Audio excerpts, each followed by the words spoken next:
getting answers for Western Massachusetts. This is Western Mass News. Coming up, welcome news for some businesses struggling through the pandemic tonight as the governor announces an end date for the 9:30 p.m. curfew. We have those details.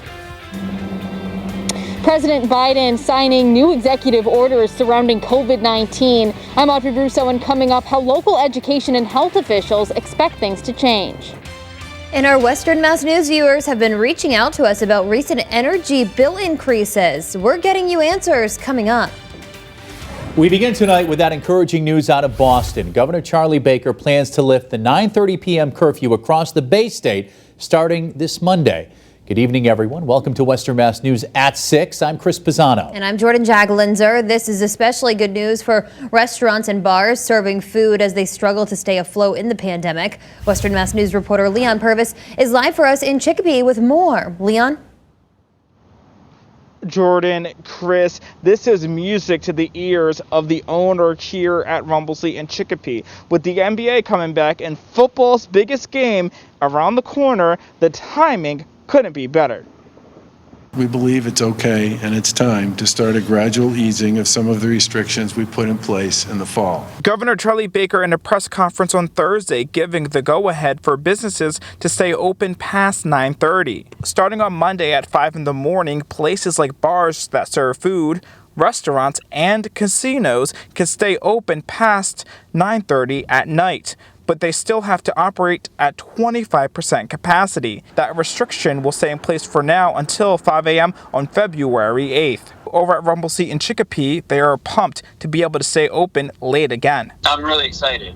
It's a lifeline for us. The 9:30 was a slow death sentence. Owner Bill Stetson tells Western Mass News the timeline will be a boost for them as NFL's biggest night is right around the corner. The timing with the Super Bowl couldn't be better.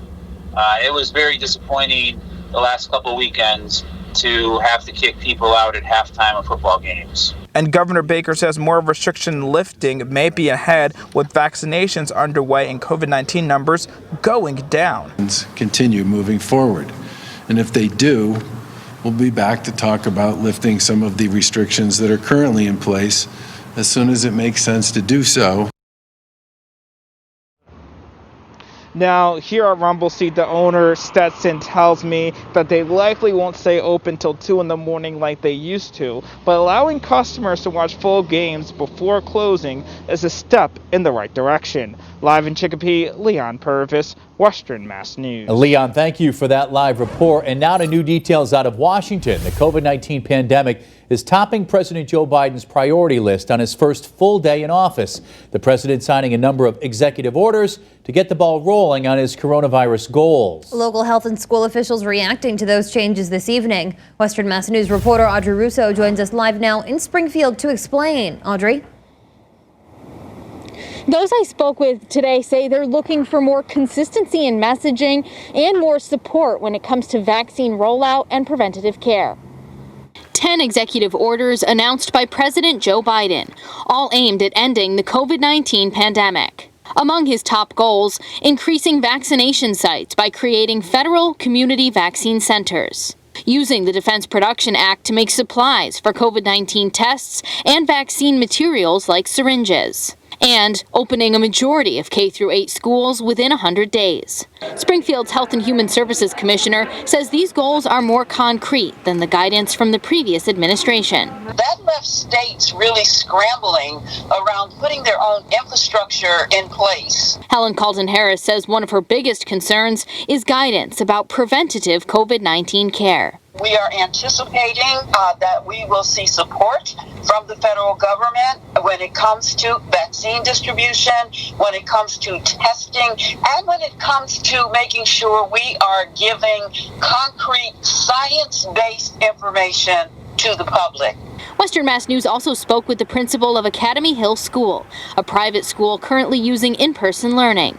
Melissa Earle says that because her school draws students from both Massachusetts and Connecticut, she's hoping to see more clear guidance for families in both states. We do think that there might be a more unified response across state lines. Even though she says her school follows COVID-19 protocols from the Centers for Disease Control and that families are generally agreeable to those precautions. It always helps to have the backing of whether it's state or a federal guidance behind us. The new administration today also saying that it's their goal to give out 100 million vaccine doses within the first 100 days. Live in Springfield, Audrey Russo for Western Mass News. Audrey, thank you for that live report. And turning now to the latest coronavirus numbers in the state over the last 2 weeks. The Mass Department of Public Health reporting more than 4,800 new cases today.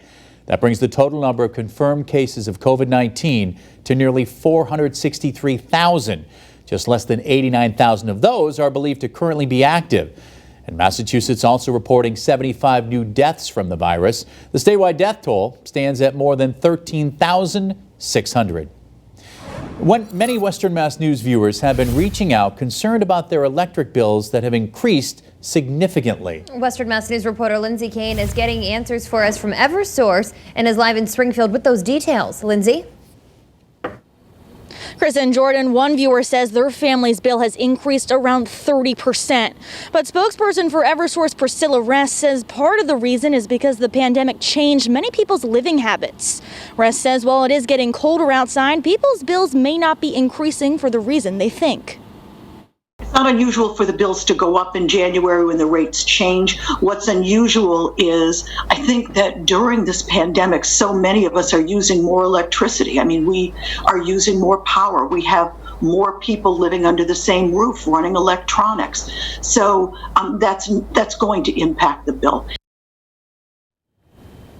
She says using more heating doesn't necessarily drastically increase bills, but using more and not having proper insulation will impact how warm your house gets. Rest says it's important to monitor how often you're using your dishwasher and washer and dryer. She says it's best to unplug electronics when you're not using them. She says Eversource does free home energy assessments to make sure your house is energy efficient, which will ultimately save you money on your bill. Live in Springfield, Lindsay Kane, Western Mass News. Lindsay, great information there. Thank you for that report. And some of the state's top health officials testifying before state lawmakers today on the deadly COVID-19 outbreak at the Holyoke Soldiers Home from last year. State Health and Human Services Secretary Mary Lou Sutters answered questions from legislators on why staff turnover rates were so high at the Holyoke Soldiers Home. Members of a joint legislative committee are tasked with investigating the deadly COVID-19 outbreak there. Today, they were eager to address the staffing shortages and other problems that caused the pandemic to spiral out of control. There was not the internal processes, clinical management and operations to withstand a pandemic.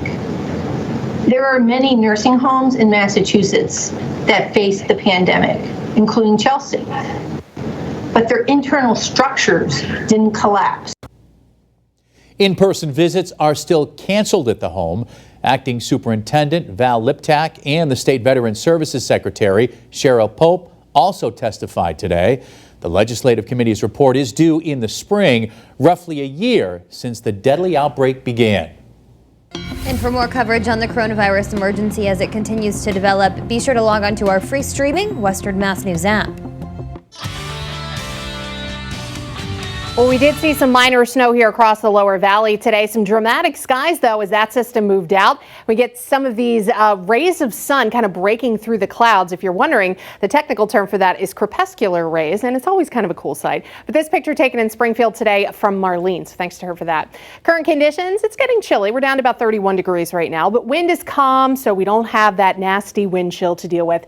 Enjoy that now, because that is definitely going to change this weekend. Right now, we have a lot of 20s across Western Mass. In fact, just about everybody, except for Great Barrington and Westfield, which currently are checking in at 31. Our station in Springfield not reporting at this hour, but pretty close to the Westfield temperature. Right now, the radar is still showing maybe some very light flurries impacting the southern Green Mountains. A couple of those may be impacting northern Berkshire County as well. Just patchy to scattered cloud cover out there at the moment, and that's pretty much what we will keep throughout the rest of the evening. Fair conditions through at least 11 p.m. Temperatures will be slowly dropping back down to the middle 20s. degrees, and that's almost as cold as it gets. I would say a low tomorrow morning of around 24 degrees. Partly cloudy as the sun comes up. It will be a dry start to the day. Breezes will be out of the west at about 6 miles an hour. Now, if you do live in the hill towns, you have a slightly different forecast for Friday, especially northern Berkshire County. You're likely to be dealing with snow much of the day, and it will be breezy for everybody. So fair walking conditions. I think tomorrow's high of 40 might almost be enough to bump us to great. Saturday and Sunday is just going to be downright cold, and then Monday, some improving weather. Thank goodness.